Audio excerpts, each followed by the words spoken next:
Exodus 14. I read from the Institute for Scripture Research, the ISR, because it takes a direct translation from Hebrew to English, Greek to English, and Aramaic to English. And Yah is a very jealous El, and he does not take kindly to pagan idols or any form of idols that are not him. And his son Yehoshua died on a stake for the sins of all humanity. The letter J is like 600 years old, and Yehoshua died more than 2,000 years ago. Exodus 14. And Yah spoke to Moshe, saying, Speak to the children of Israel that they turn and camp before Pi Hareroth,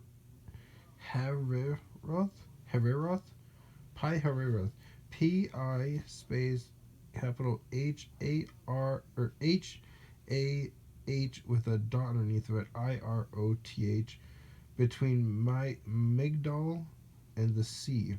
Migdol is M-I-G with a line on top of it, D-O-L, and the sea. Opposite Baal Zephon, camp before it by the sea. Baal Zephon is B-A apostrophe A-L space capital T-S-E-P-H-O-N. For Pharaoh shall say to For Pharaoh shall say of the children of Israel, they are entangled in the land, the wilderness has closed them in, and I shall strengthen the heart of Pharaoh, and he shall pursue them. But I am to be esteemed through Pharaoh and over all his army, and the Mitzrites shall know that I am Yah, and they do so. And it was reported to the sovereign of Mitzrayim that the people had fled, and the heart of Pharaoh and his servants was turned against the people, and they said, Why have we done this? We have let Israel go from serving us. So that he made his chariot ready and took his people with him, and he took 600 choice chariots and all the chariots of Mitzrayim with officers over all of them. And Yah strengthened the heart of Pharaoh, sovereign of Mitzrayim, and he pursued the children of Israel. But the children of Israel went out defiantly, and the Mitzrites pursued them, and all the horses and chariots of Pharaoh's and his horsemen and his army, and overtook them camping by the sea beside Pi Haroth,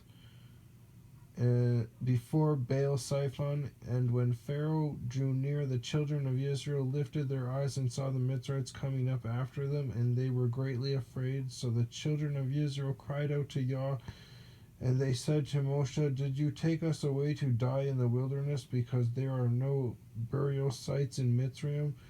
What is this you have done to us to bring us up out of Mitzrayim? This is not the word that we spoke to you in Mitzrayim, saying, Leave us alone and let us serve the Mitzrites?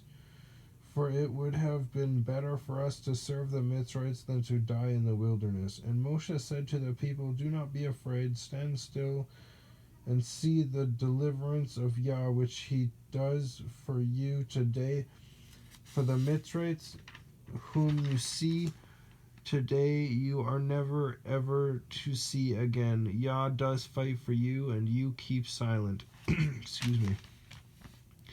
And Yah said to Moshe, Why do you cry to me? Speak to the children of Israel and let them go forward. And you lift up your rod and stretch out your hand over the sea and divide it.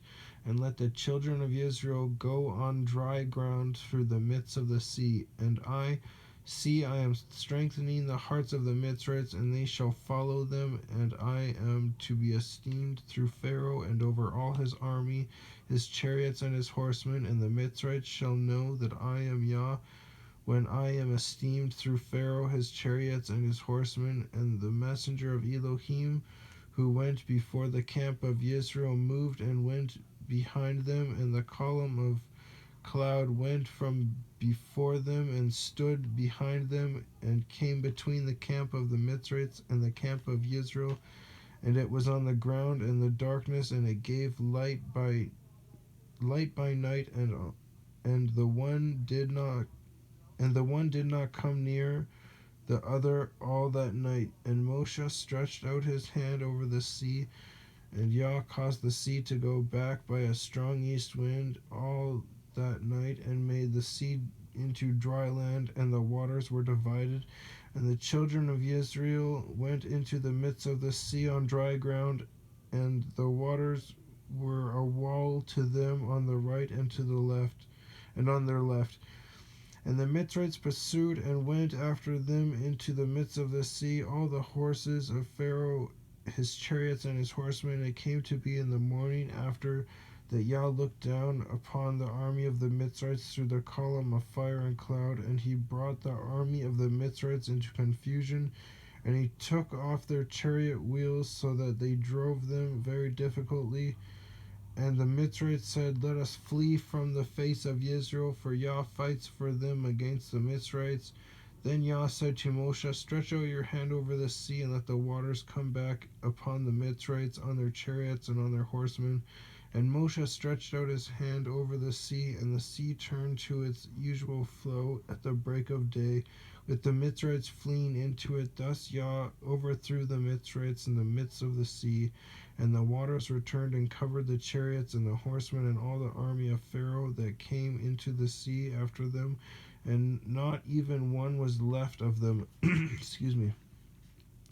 And the children of Israel walked on dry ground in the midst of the sea, and the waters were all and the waters were a wall to them on their right and on their left. Thus Yah saved Israel that day out of the land of the Mitzrites, and Israel saw Mitzrites dead on the seashore, and Israel saw the great work which Yah had done to Mitzrayim, and the people feared Yah and believed Yah and his servant Moshe. Whew, savage.